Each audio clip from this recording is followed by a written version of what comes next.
1 tahun mungkin waktu yang singkat untuk menuntaskan sejumlah persoalan di Jakarta. Namun momentum 1 tahun ini juga dapat memberikan gambaran persoalan Jakarta yang masih menjadi pekerjaan rumah Gubernur Jakarta Anies Baswedan. Isu penggusuran dan penanganan banjir menjadi salah satu yang menjadi sorotan. Lembaga Bantuan Hukum Jakarta menyebut masih terjadi penggusuran di 91 titik yang dilakukan oleh sejumlah pihak, salah satunya Pemprov DKI Jakarta dalam 1 tahun terakhir.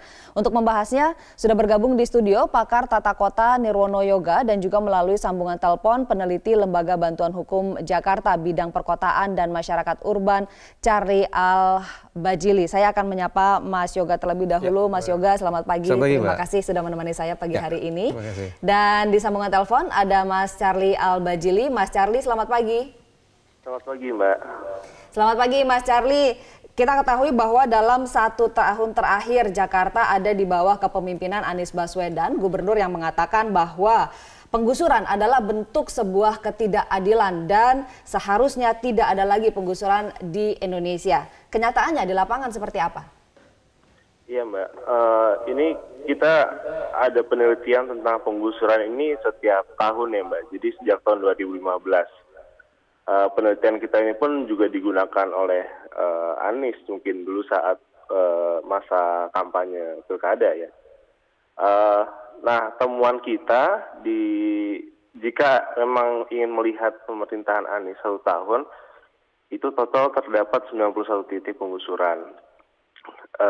Dan 71 titik penggusuran tersebut itu dilakukan oleh Pemprov DKI Jakarta.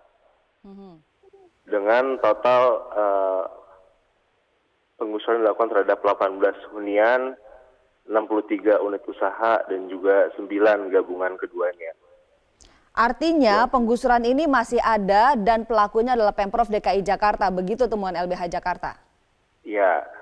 Nah, memang penggusuran ini titiknya jauh lebih menurun dibandingkan pemerintahan sebelumnya. Namun temuan kami, prosedur yang digunakan dalam penggusuran tetap melanggar hak asasi manusia. Karena itu yang menjadi tolak ukur apakah suatu penggusuran itu merupakan penggusuran paksa atau bukan. Itu standar hak asasi manusia itu harus ada musyawarah, harus ada solusi yang layak pasca penggusuran, pengerahan aparat yang tidak berlebihan maupun tidak melibatkan TNI dan Polri dalam penggusurannya.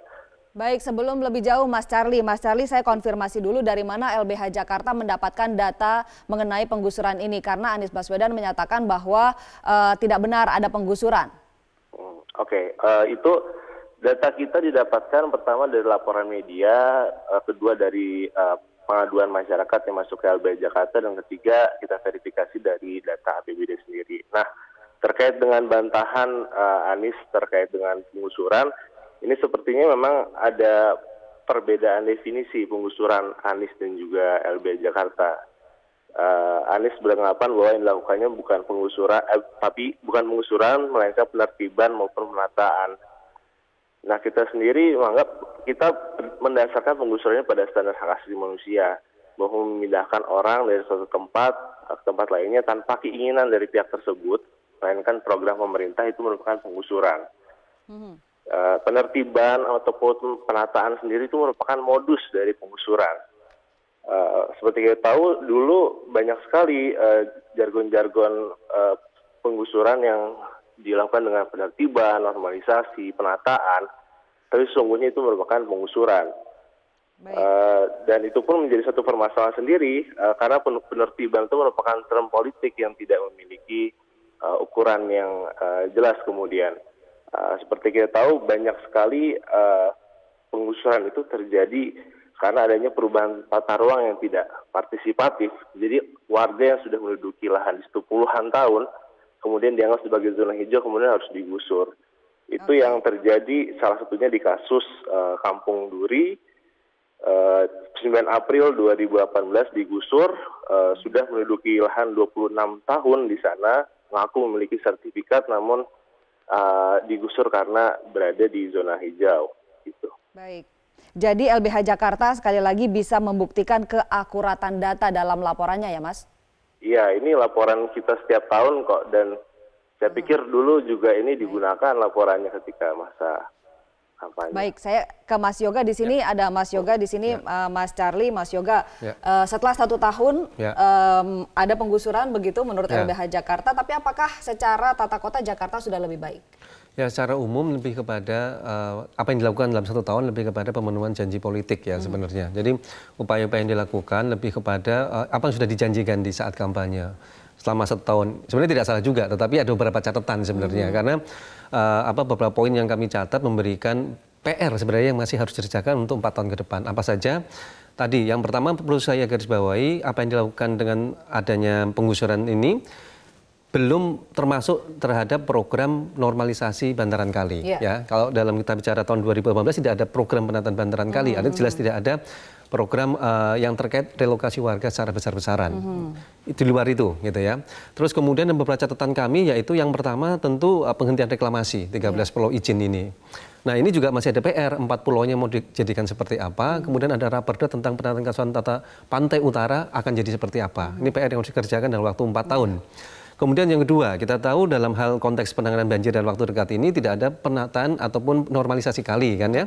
Karena ada perbedaan pendapat soal naturalisasi. Nah, sampai dengan sekarang ini belum ketemu apa yang dimaksud dengan normalisasi dan naturalisasi dari versi dari Pak Gubernur. Nah, ini mengakibatkan sampai dengan tahun 2019 nanti Kementerian PU dalam hal ini BWSCC tidak menganggarkan penataan bantaran kali selama tidak ada program pelebaran. Karena kali yang ada di Ciliwung ini sebenarnya kan lebarnya 10 sampai 20 meter, akan dilebarkan menjadi 35 meteran. Berarti kira-kira akan ada 15 meter ke kiri kanan yang harus direlokasi warganya. Artinya dari pemerintah pusat, dari PUPR begitu melakukan langkah setelah pemerintah provinsi melakukan normalisasi. Selama normalisasi ini tidak ada, maka PUPR tidak bisa berbuat banyak atau menganggarkan penataan sungainya. Jadi aturan mainnya begini, karena sungainya harus dilebarkan, maka pemerintah daerah DKI dalam hal ini harus melakukan relokasi warga. Setelah itu selesai, baru kemudian Kementerian PUPR bisa menata bantaran kalinya. Gitu. Nah, ini terhenti karena ada 2 perdebatan, yaitu pertama pemahaman terhadap normalisasi dan naturalisasi yang belum ketemu,